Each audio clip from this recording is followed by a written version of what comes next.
కథ శీర్షిక రోడ్డుపై వినిపించిన స్వరం.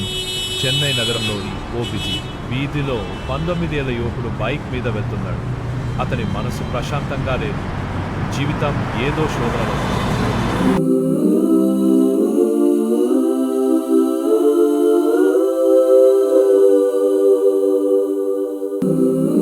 బెన్నీ బైక్ ఆపాడు. రోడ్డుపై మోకాళ్ళ మీద కూర్చున్నాడు. కన్నీళ్లతో దేవుని ముందు తన జీవితాన్ని అర్పించాడు. ఆయన సంగీత కుటుంబం నుండి రాలేదు, కానీ అతని హృదయంలో దేవుని కోసం గానం మొదలైంది.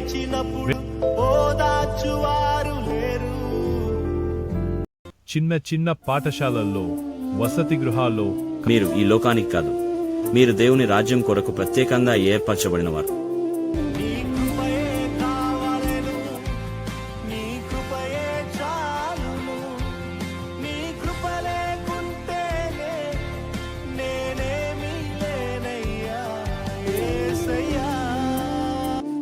తరువాత దేవుని పిలుపు ప్రపంచమంతా పిలిచింది.